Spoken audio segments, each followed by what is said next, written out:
Hello दोस्तों, नमस्कार।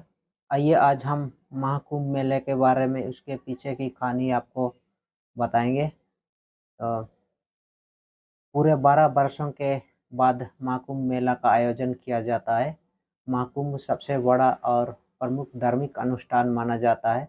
कुंभ मेला में लाखों करोड़ों की संख्या में श्रद्धालु आते हैं। कहते हैं कि जो भी व्यक्ति कुंभ स्नान कर लेता है उसके सभी पाप मिट जाते हैं। इतना ही नहीं, उसकी सभी मनोकामनाएं भी पूरी हो जाती है। महाकुंभ दौरान विशेष पूजा अर्चना, यज्ञ और अन्य धार्मिक अनुष्ठान आयोजित किए जाते हैं। संगम नगरी प्रयागराज में 13 जनवरी 2025 पौष पूर्णिमा से महाकुंभ शुरू हुआ है। तो चलिए अब हम जानते हैं कि महाकुंभ मेले के पीछे की कहानी क्या है।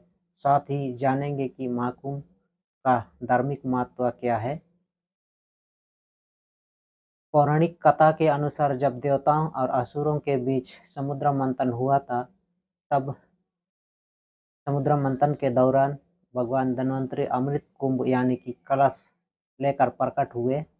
देवताओं के संकेत पर इंद्र पुत्र जयंत अमृत से भरा कलश लेकर बड़े भागने लगे और असुर जयंत के पीछे भागने लगे। अमृत कलश की प्राप्ति के लिए देवताओं और दैत्यों के बीच 12 दिन तक भयंकर युद्ध हुआ। माना जाता है कि देवताओं का एक दिन मनुष्य के 12 वर्षों के बराबर होता है। इस युद्ध के दौरान जिन जिन स्थानों पर कलश से अमृत की बूंदें गिरी थी, वहाँ कुंभ मेला लगता है। अमृत की बूंदें इन 4 जगहों पर गिरी थी: प्रयागराज, हरिद्वार, उज्जैन और नासिक। इन चारों स्थान पर कुंभ मेला का आयोजन किया जाता है। महाकुंभ में स्नान करने से व्यक्ति के सभी पाप धुल जाते हैं। इतना ही नहीं, कुंभ में स्नान करने से मोक्ष की प्राप्ति भी होती है। इसके अलावा कुंभ मेला आध्यात्मिक ज्ञान, सांस्कृतिक आदान प्रदान और सामाजिक समरसता का भी प्रतीक माना जाता है। लोग आध्यात्मिक ज्ञान और मानसिक शांति के लिए भी कुंभ मेला में आते हैं। बता दें कि महाकुंभ में नागा साधुओं से लेकर अन्य अलग अलग बड़े बड़े संत पधारते हैं, जिनका आशीर्वाद लेने के लिए श्रद्धालु दूर दूर से कुंभ मेला में शामिल होते हैं।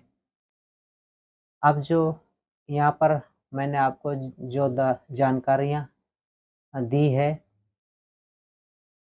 धार्मिक आस्था और लोक मान्यताओं पर आधारित है। इसका कोई भी वैज्ञानिक प्रमाण नहीं है। तो दोस्तों, ऐसा तो आप गूगल में आप सर्च करेंगे इस महाकुंभ मेला के बारे में, तो अलग अलग मान्यताएं दिए हैं महाकुंभ के बारे में। अलग अलग कहानियाँ प्रचलित हैं।